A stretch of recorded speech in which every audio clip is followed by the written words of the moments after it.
সে লিখেছে, আপু আপনি কি পরকালে বিশ্বাস করেন? করলে আপনার লাইফস্টাইল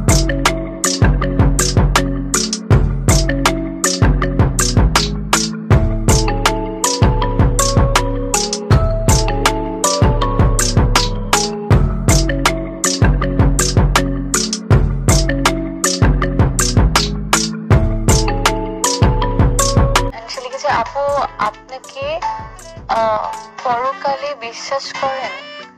করলে আপনার লাইফস্টাইল বলছে থাক, এটা আমরা না পড়ি। না, আমি পরকালে একদমই বিশ্বাস করি না। আমি আসলে যেটা দেখি না বা যেটা দেখি না আসলে ওটা আসলে কখনো বিশ্বাস করি না। খুবই ওয়েয়ার্ড ছিল। আপনি কি লিখছেন এটা? আমি আসলে বৈশাখে বেশি খাওয়া দাওয়া করার পর একটু অন্য মানে ভাবে চলে গেছি। ওয়ালাইকুম আসসালাম।